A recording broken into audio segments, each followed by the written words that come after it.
will talk today about rotation connection.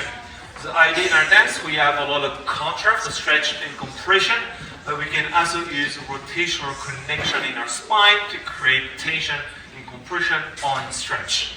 We did an exercise to feel that technique. It was to push our knee forward and out of our hip to rotate and compress to a partner. So we have leaders have the finger turned out that way, follows this way. Can I bring it here? There we go. And the idea was to connect to the hand first before we rotate towards that hand and compress with rotational lenses. I don't want to lean against my partner, I only use my rotation. And I'm going to do that inside my body and not moving the hand side to side. Yes, remember, connect first, peel my foot, rotate, compress, and push myself. One way, and it'll be over. I didn't explain that, but we can do the same thing in stretch. Yes? I'll show you a pattern, a sugar push, one-handed sugar push. We started first with the left hand. We did a prep for 1, 2.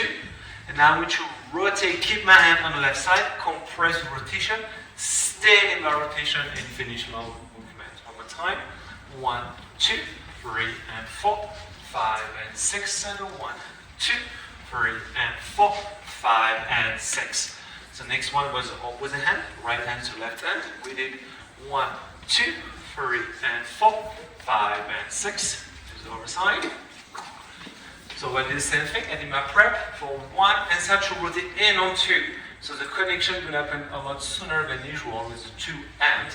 Now we start to rotate my right hip forward, and I keep turning for 3 and 4, 5 and 6. Again, 5, 6 and 1, 2, 3 and 4, 5 and 6 and 1, 2, 3 and 4, and relax. Thank you.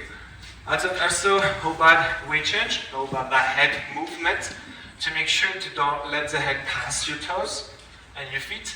Make sure the head moves first and the head collapse where it is to create those wave movements, specifically as a focus.